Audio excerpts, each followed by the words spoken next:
persévérer, ça vaut la peine. Vous allez voir des changements, mais il faut être constant, faire beaucoup de répétitions, puis persévérer, c'est vraiment la clé du succès.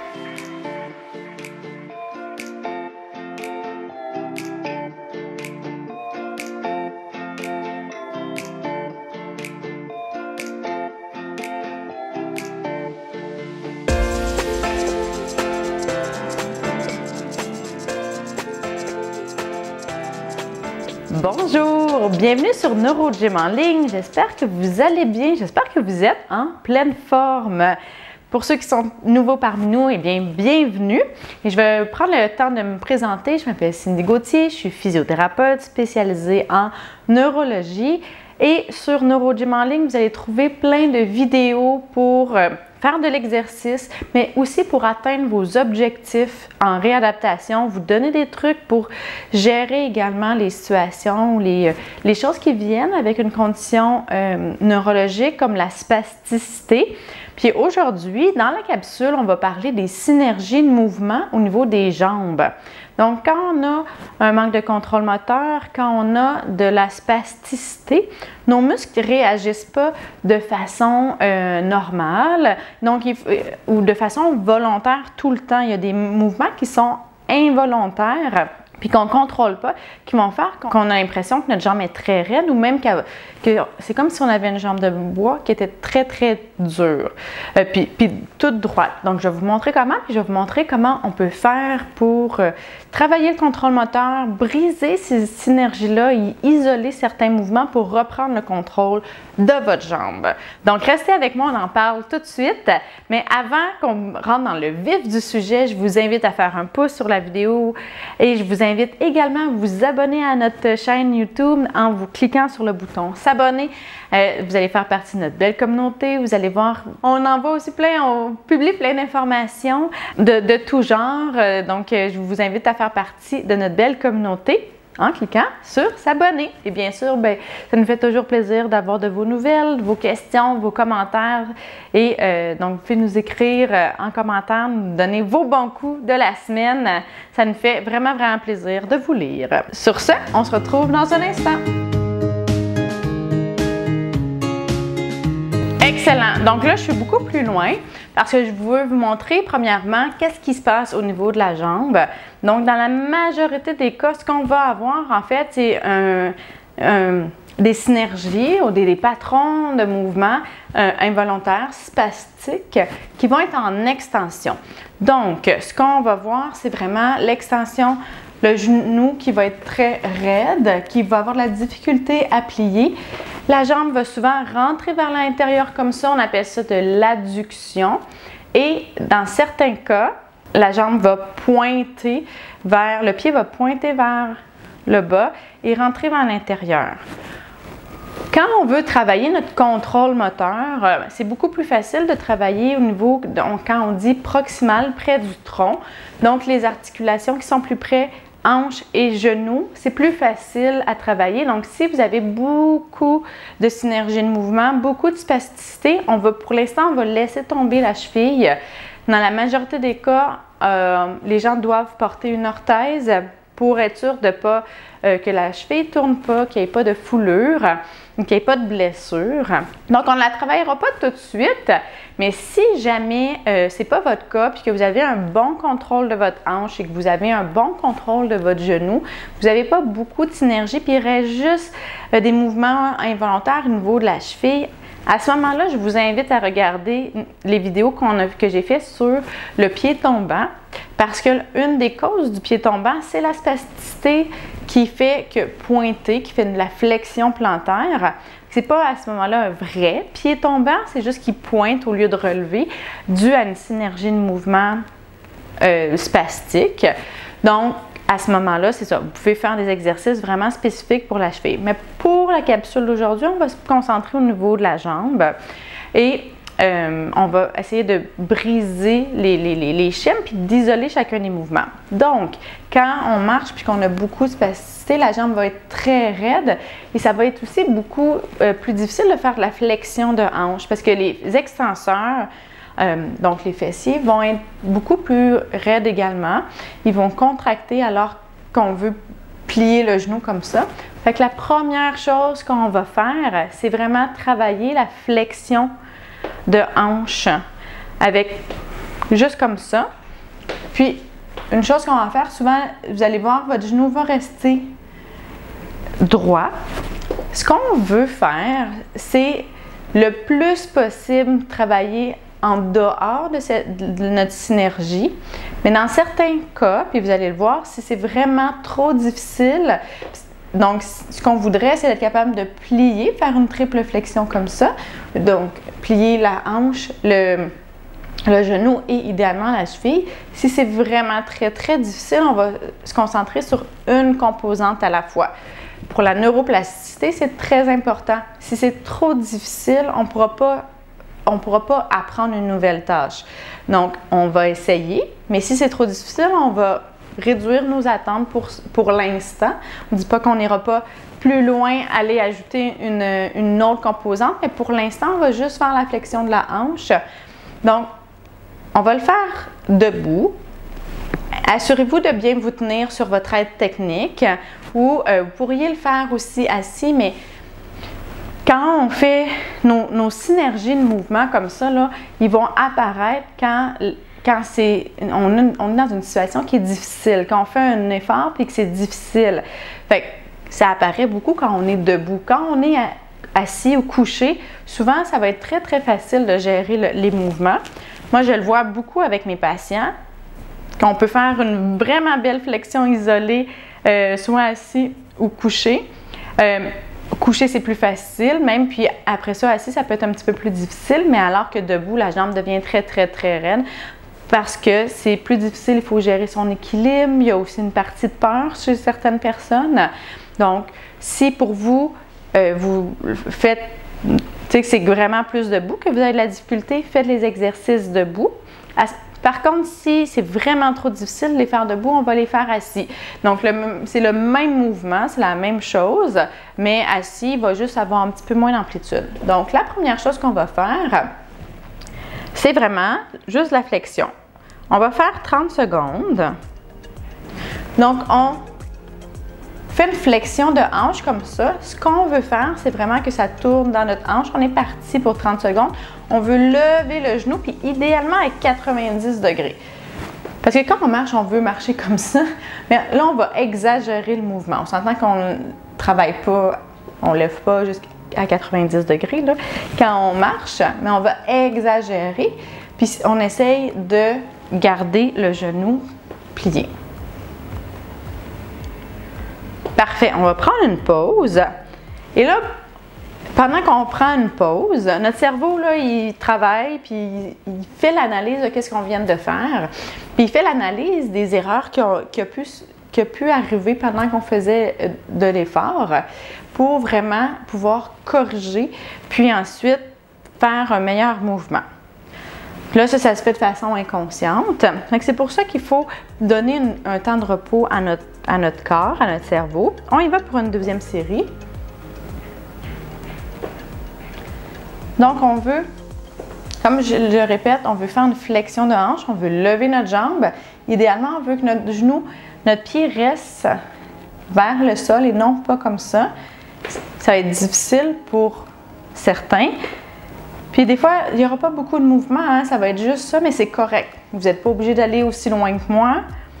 Vous essayez d'aller le plus loin que vous pouvez, puis idéalement, ça va s'améliorer. On prend une autre pause et on va le refaire une dernière fois. Puis ça, je veux juste, pendant la pause, parler de quelque chose que je vois souvent, puis des discussions que j'ai vraiment souvent avec les gens. Si vous n'êtes pas capable en ce moment de faire un exercice ou de faire un mouvement que vous voulez travailler, il faut persévérer, c'est super important. Parce que souvent, les gens ils disent « mais je ne suis pas capable de le faire », donc ils ne le font pas. Puis ils arrêtent tout simplement. Mais c'est sûr que si vous arrêtez de le pratiquer, vous n'allez jamais être capable de le faire. Les choses ne s'apprennent pas, on ne se lève pas un matin puis on est capable de faire quelque chose. Il faut le pratiquer pour éventuellement être capable de faire une tâche, un mouvement, un exercice. C'est la seule façon qu'on peut jamais garantir à 100%, mais une chose qu'on peut garantir à 100%, c'est que si vous ne le travaillez pas, ça pourra pas s'améliorer. On y va. Dernier 30 secondes. Flexion de hanche. Donc, je sais que ça peut être frustrant, puis je le comprends tout à fait, puis on voudrait tout le temps que ça aille plus rapidement. Puis, je suis vraiment solidaire avec vous. Là. Moi aussi, je voudrais que ça aille plus rapidement là, pour les gens avec qui je travaille. Donc, tu sais, ça serait vraiment génial, mais c'est pas comme ça, malheureusement, que ça fonctionne. Mais des fois, on peut avoir des belles surprises. Là. Ça peut aller même plus vite qu'on le pense. Un dernier. Excellent.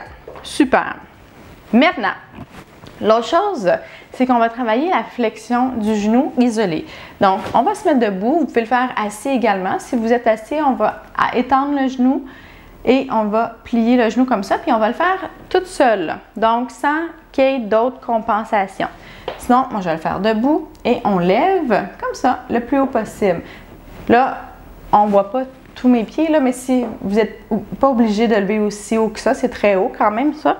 Mais vous essayez de lever le plus possible vers l'arrière. Et c'est parti, 30 secondes. Donc, on travaille les ischio-jambiers sans compensation. Ça va aller étirer aussi le quadriceps, qui est souvent très spastique. Ça, c'est un mouvement assez important, la flexion du genou pour la marche. Puis quand on marche, c'est vrai qu'on ne lève pas le genou comme ça vers l'arrière, mais là, on travaille notre contrôle moteur. On prend une petite pause. Donc, on travaille de vraiment être capable d'isoler, d'utiliser un seul muscle sans que les autres muscles s'activent. Donc, une des choses qui va vous arriver, c'est que ça va faire comme ça peut-être, ou ça va être difficile qu'il n'y ait pas de mouvement de hanche. On ne veut pas qu'il y ait de mouvement de hanche le plus possible. OK? Dernière fois. Donc, on veut vraiment que ça soit juste au niveau du genou. Non, j'ai dit dernière fois, là, c'est deuxième fois.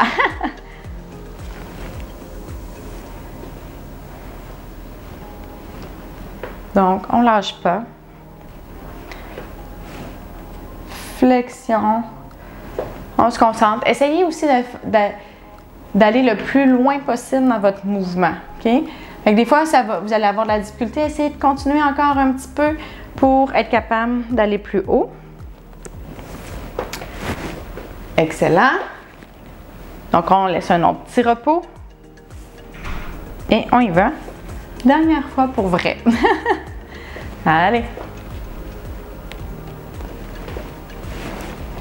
On lâche pas.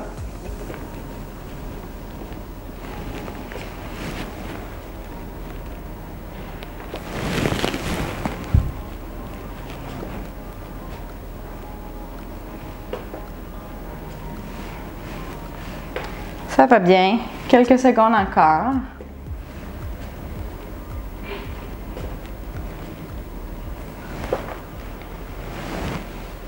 Excellent. Donc, je vais vous faire un dernier exercice qui ne cassera pas nécessairement les synergies. Puis quand je dis casser, c'est qu'il n'ira pas, ça va être un petit peu plus difficile. Mais une des synergies ou un des muscles qui est très spastique puis qui limite beaucoup, puis dans la marche, l'équilibre et tout ça, c'est les adducteurs. Donc, ceux qui ramènent la jambe vers l'intérieur, ça crée des problèmes au niveau de l'équilibre de la marche. Puis, donc, on va travailler les muscles qui sont antagonistes, qui sont de l'autre côté. Donc, le moyen fessier qui fait de l'abduction comme ça. Là, idéalement, ce qu'on va essayer de faire, c'est que la jambe ne soit pas très raide, que le quadriceps ne soit pas en contraction. On va essayer de garder la jambe relâchée, puis juste travailler l'abduction.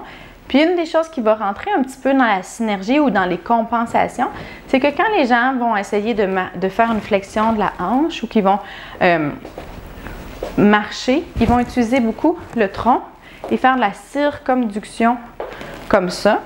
Donc, ce qu'on va essayer de faire, puis là, c'est vraiment plus difficile. On va essayer que notre bassin ne travaille pas, qu'on n'utilise pas nos carrés des lombes, notre tronc, puis que si on met nos mains sur notre bassin comme ça, nos mains restent, ne bougent pas. Donc, pas de mouvement comme ça. On veut vraiment isoler le mouvement au niveau de la hanche, ça soit juste le moyen fessier qui travaille et pas tout le reste, OK? Donc, celui-là est un petit peu plus, peut-être difficile à dissocier, mais il est très, très utile. C'est un exercice que je donne à tout le monde. Donc, on peut le faire. Donc, on se tient encore une fois, hein, puis là, on lève la jambe sur le côté et on ramène. On essaie que notre cheville, le pied, le genou soient relativement relâchés. Excellent. Là, moi, je penche beaucoup. Vous pouvez vous tenir, hein? C'est un petit peu plus difficile pour l'équilibre. Donc, on ne veut pas de compensation comme ça. On utilise vraiment les muscles de la hanche. C'est comme si ça roulait dans la hanche. Parfait. On prend une pause. Donc, c'est un exercice très, très utile pour la marche, cet exercice-là. Et pour plein de choses, en fait, pour l'équilibre. C'est souvent des muscles qui sont faibles. Donc, c'est très utile de les travailler. Puis, ça peut même étirer à l'intérieur de la cuisse. On y va. Dernière série. Pas dernière. Mon Dieu. Aujourd'hui, j'ai envie d'en faire juste 2, on dirait. Donc, tantôt, je parlais du contrôle moteur, puis de la neuroplasticité, en fait, là. Donc, moi, je fais principalement faire 3 séries habituellement. Des fois, j'en fais faire 2, mais il faut au moins en faire 2, puis il faut avoir une période de repos entre. Même les périodes de repos pourraient être un petit peu plus longues. On ne lâche pas. Un dernier. Excellent. On prend une dernière pause, puis on va faire une dernière série. Une des choses que j'aime bien faire, je vais vous donner un petit truc là aussi, parce que moi j'aime enchaîner les exercices plus rapidement, surtout dans une séance avec quelqu'un par exemple. Donc souvent je vais faire alterner 2 exercices. Il ne faut pas que les exercices soient trop difficiles parce que sinon ça va surcharger, puis pour l'apprentissage c'est plus difficile. Mais si les exercices sont pas trop difficiles, on change les groupes musculaires qu'on travaille, donc les muscles qu'on a utilisés pour un exercice vont être au repos pendant qu'on fait un autre exercice. Puis notre cerveau, il continue quand même de travailler d'analyser. Ça, c'est si les exercices ne sont pas trop difficiles. On y va.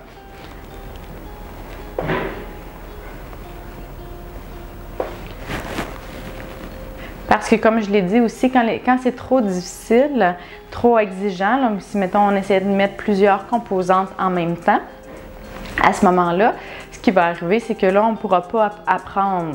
Puis si on travaille une synergie, si on travaille dans un mouvement puis qu'il y a trop de synergie, trop de schèmes spastiques, bien, on entraîne ce schème spastique-là. Donc, on est un peu, bien, on n'est pas juste un peu, on est contre-productif.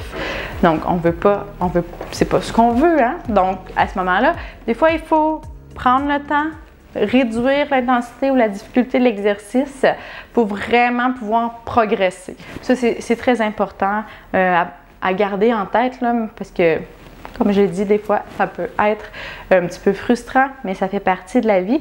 Puis c'est comme ça que vous allez avoir des meilleurs résultats.